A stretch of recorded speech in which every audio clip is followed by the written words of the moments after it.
Comments में पूछे गए 2 सवाल। पहला, भई हमारे बजरी को अगर फैट है और उसकी फ्लाई ही नहीं है, वो फ्लाई कर ही नहीं पाता, तो उसका फैट पिघलेगा कैसे? दूसरा, बजरी को खिलाने में क्या डालें, खाने में क्या डालें? बजरी को क्या खिलाएँ? तीसरा, कौन-सी ऐसी चीज़ है जिसको खाने से बजरी को फैट हो जाता है, तो हमें बता दें वो हम ना खिलाएँ ताकि। और कौन-सी ऐसी खुराक है जिसको देने से फैट नहीं हो सकता? ये 3-4 सवाल हैं, इसको मैं बता देता हूँ आपको, एक-एक करके जवाब दे देता हूँ। पहले हम इसको कंसीडर कर लेते हैं, जो चर्बी के हवाले से पूछा गया कि अगर मेरी बजरी जो है वो उसकी फ्लाई ही नहीं है, जब वो उड़ ही नहीं सकता या वो इतना भारी हो गया कि उसकी उड़ान ही नहीं है, तो उसकी चर्बी कैसे ख़त्म होगी? देखो भाई, बड़ा केज दे दो, भले वो उड़ ना भी सके तो कम से कम उसको स्ट्रगल तो करना ही पड़ेगा चढ़ने उतरने के लिए, उसको टाइम तो लगेगा।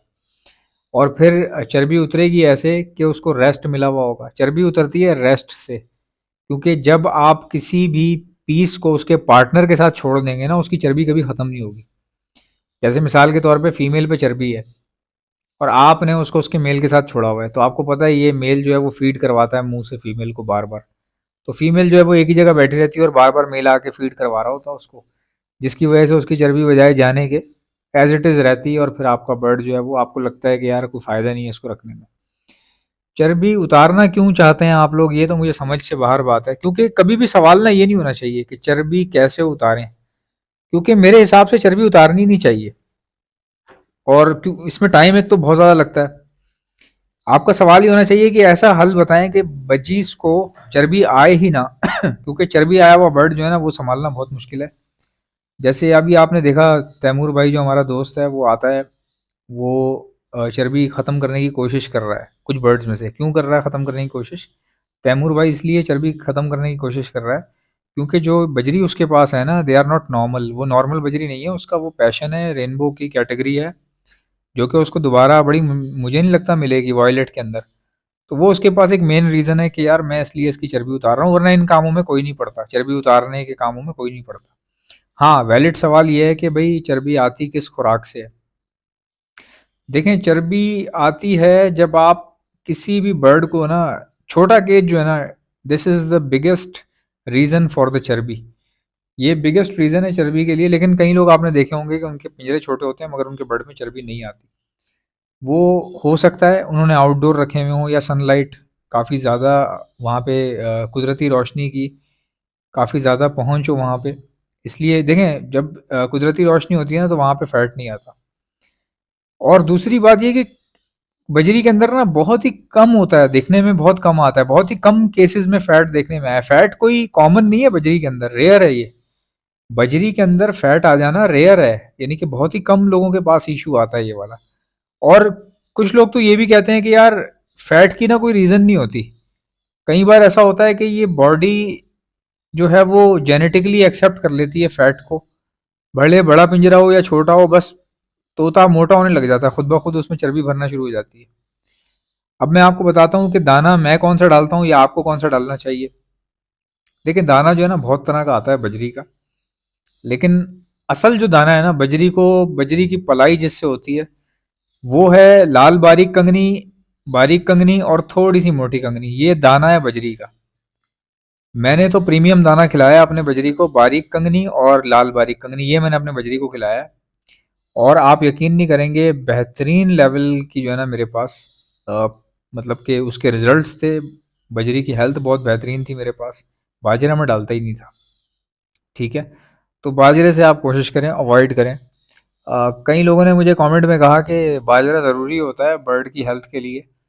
बेशक आप बहुत ही कम डाल दें, लेकिन एटलीस्ट इतना हो कि बर्ड को टेस्ट हो बाजरे का, क्योंकि बाजरा भी कहीं ना कहीं ज़रूरी होता है। ये बात भी हो सकता है ठीक हो क्या सकता है, होगी ठीक। बट प्रॉब्लम ये है कि मेरे पास जो बजरी थे ना भाई, वो तो खाते ही नहीं थे। उनकी जब कंगनी खत्म हो जाती थी ना तो वो बाजरा मर जाते थे, लेकिन खाते नहीं थे। मेरा एक बर्ड मर गया था, हालांकि बाजरा रखा हुआ था, लेकिन चूंकि वो सिर्फ कंगनी खाता था, कंगनी खत्म हुई हुई थी और हमें थोड़ा सा लेट नज़र पड़ी उस चीज़ के ऊपर, वो मर गया, भूख से मर गया वो। तो ये केसेस भी देखने में आ जाते हैं भाई। तो कोशिश करें कि वही चीज़ डालें जो बर्ड आपका खा रहा हो। और बारीक लाल कंगनी और बारीक कंगनी जो है, इससे बेहतरीन खुराक नहीं है बजरी की। चर्बी, मुझे ऐसा लगता है, जो अगर आप मुझसे मेरा पॉइंट ऑफ व्यू लें तो मुझे ऐसा लगता है कि कोई चीज़ खिलाने की वजह से चर्बी आती ही नहीं है।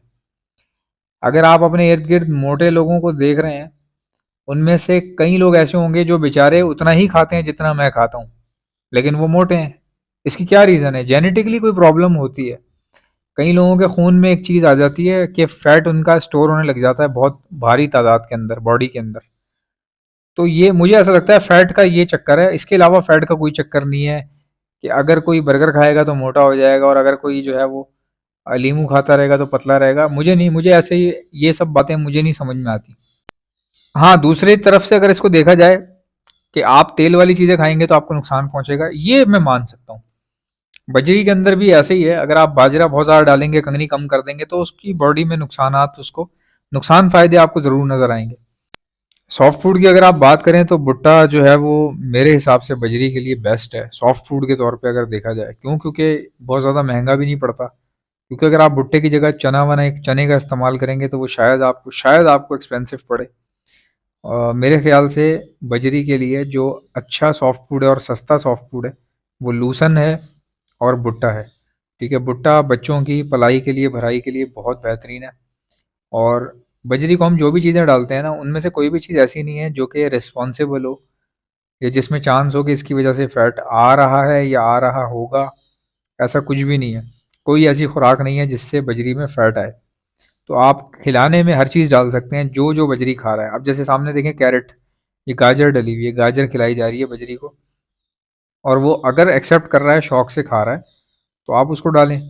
हाँ, ये देख लें आपकी पहुँच में, रेंज में आपके पास उतना पैसा है कि आप खिला पा रहे हैं उसको या नहीं खिला पा रहे हैं। वो चीज़ जो है, वो आप देख सकते हैं, उसको आप मेक श्योर कर सकते हैं कि भई हमारा बजरी क्या चीज़ें खा रहा है और क्या नहीं खा रहा। एक एहतियात बता सकता हूँ, अगर आपके बजरी में आपको लग रहा है कि थोड़ा बहुत फैट आ रहा है बट परफॉर्मेंस उनकी ठीक है। देखिए फैट से लोग डरते क्यों हैं? जब बहुत ज़्यादा फैट आ जाए ना तो फिर बर्ड ब्रीड नहीं करता है, ठीक है? अगर आपके पास बिल्कुल मामूली सा फैट आ रहा है लेकिन बर्ड ब्रीड भी कर रहा है, परफॉर्मेंस भी ठीक है, बट आपको डर लग रहा है कि कहीं ऐसा ना हो कि ये हैवी हो जाए और ज़्यादा, तो प्रॉब्लम होगी।